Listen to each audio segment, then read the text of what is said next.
Students, कैसे हैं आप। आशा करता हूँ आप सब स्वस्थ होंगे बेटा। पिछली वीडियो में हमने वाक्य पढ़ा था, जिसके अंतर्गत हमने सरल वाक्य और संयुक्त वाक्य दोनों डिस्कस कर चुके हैं। हमारा तीसरा है मिश्र वाक्य। संयुक्त वाक्य में जहाँ प्रत्येक वाक्य प्रधान होते हैं, प्रत्येक वाक्य या उपवाक्य कहीं स्वतंत्र होता है, दोनों का दूर ले जाने पर अलग अलग अर्थ होता है। वहीं मिश्र वाक्य में एक प्रधान होता है, एक उस पर आश्रित होता है। स्वतंत्र उपवाक्य को प्रधान उपवाक्य भी कहते हैं। जैसे मैं उस लड़की से मिला था जिसकी किताब खो गई थी, तो इसमें प्रधान हो गया मैं उस लड़की से मिला था, आश्रित हो गया जिसकी किताब खो गई थी। ऐसे मैंने वही मकान खरीदा जिसे जहाँ आप रहते हैं, तो इसमें मैंने वही मकान खरीदा प्रधान है, जहाँ आप रहते हैं आश्रित है। तो इस प्रकार से मिश्र वाक्यों में एक प्रधान होता है, एक या एक से अधिक उस पर आश्रित होते हैं, जिसकी परिभाषा होती है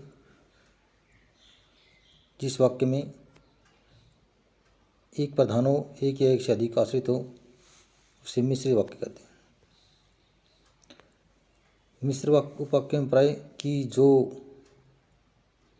जहाँ, जब, तब, अगर आदि समूचे बोधक कवियों से जुड़े रहते हैं। मिश्र वाक्य में आश्रित उपवाक्य वाक्य के आरंभ में, मध्य, अंत तीनों ही जगह पर आ सकता है। जैसे उदाहरण के तौर पर आरंभ में, जो लड़का यहाँ रहता था वह बहुत बीमार है, तो इसमें जो लड़का यहाँ रहता था ये आश्रित उपवाक्य है और ये आरंभ में आ गया है।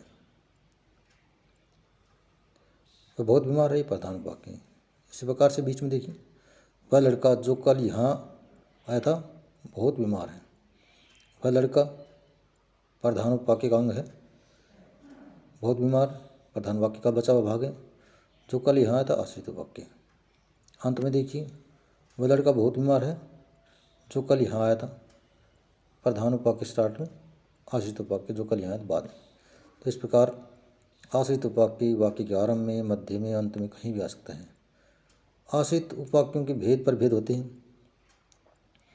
मिश्र वाक्य में आप इन उदाहरणों से देखेंगे कि शीला ने कहा था कि उसका बेटा बीमार है। दूसरा, मेरे पास एक खिलौना है जो बैटरी चलता है। और तीसरा वाक्य, वह ऐसे चल रही थी जैसे बीमार हो। तो इन जो रंगीन हैं वाक्य हैं, ये गौण या आश्रित उपवाक्य हैं, और इन वाक्यों में संज्ञा पदबंध की स्थानांतरण पर, अर्थात वाक्य में जहाँ जहाँ संज्ञा पद आ सकता है वहाँ वहाँ उपवाक्य, वहाँ इस प्रकार के उपवाक्य आ जाते हैं। जैसे शीला ने मुझसे कुछ कहा, मुझसे कुछ कहा, कुछ संज्ञा पदबद्ध है। तो इस प्रकार संज्ञा पदबंध वाले विशेषण उपवाक्य, जैसे जो उपवाक्य संज्ञा का कार्य करते हैं उन्हें संज्ञा पदबंध के स्थान पर प्रयुक्त हो सकते हैं, या उनको संज्ञा उपवाक्य कहते हैं। तो संज्ञा उपवाक्य, दूसरा है विशेषण उपवाक्य। इसी प्रकार से वाक्य की में आया हुआ उपवाक्य जो बैटरी चलता है, विशेषण पदबंध को स्थानापन्न कर सकता है।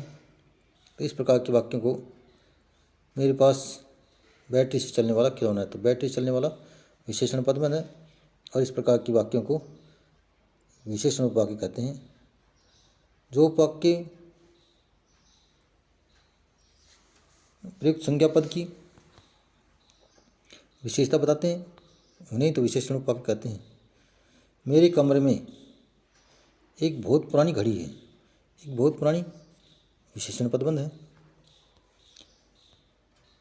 मेरे कमरे में एक घड़ी है जो बहुत पुरानी है, यह आश्रित उपवाक्य जो बहुत पुरानी है, और ये विशेषण उपवाक्य है। यानी कहने का मतलब है कि जो आश्रित वाक्य होते हैं उनका फिर भेद भी किए जाते हैं कि कैसा वाक्य है, संज्ञा उपवाक्य है, एक विशेषण उपवाक्य है। तो इस प्रकार से हम देखेंगे कि वो वाक्य किसका काम कर रहा है, संज्ञा काम कर रहा है, विशेषण काम कर रहा है या क्रिया विशेषण काम कर रहा है। जो वाक्य क्रिया विशेषण पदबंध के स्थान पर प्रयुक्त होते हैं वे क्रिया विशेषण उपवाक्य कहलाते हैं। जैसे वह धीरे धीरे चल रही थी, धीरे धीरे क्रिया विशेषण है। वह ऐसे चल रही थी जैसे बीमार चलते हों, जैसे बीमार चलते हों, ये भी विशेषण उपवाक्य है। तो ये विशेषण काम करते हैं, इस कारण से विशेषण उपवाक्य कहलाते हैं। तो इस प्रकार बेटा उपवाक्य जो आश्रित उपवाक्य होते हैं उसके भेद होते हैं।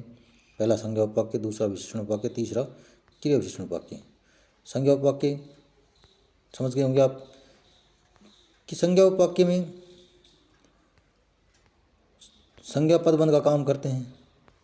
जैसे शीला ने मुझसे कुछ कहा, कुछ संज्ञा पदबंध है।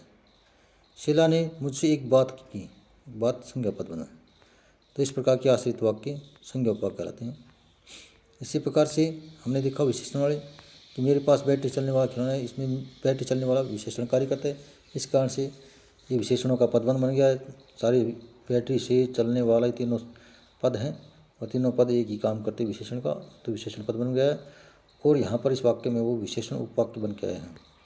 और तीसरा था क्रिया विशेषण, जो क्रिया की विशेषता बताने के लिए एक से अधिक पद मिलकर क्रिया की विशेषता बताते हैं, वो क्रिया पद होता है। और वाक्य में जब वही पद एक आश्रित उपवाक्य के रूप में आते हैं तो वो क्रिया विशेषण उपवाक्य कहलाता है। ठीक है बेटा, thanks and have a nice day.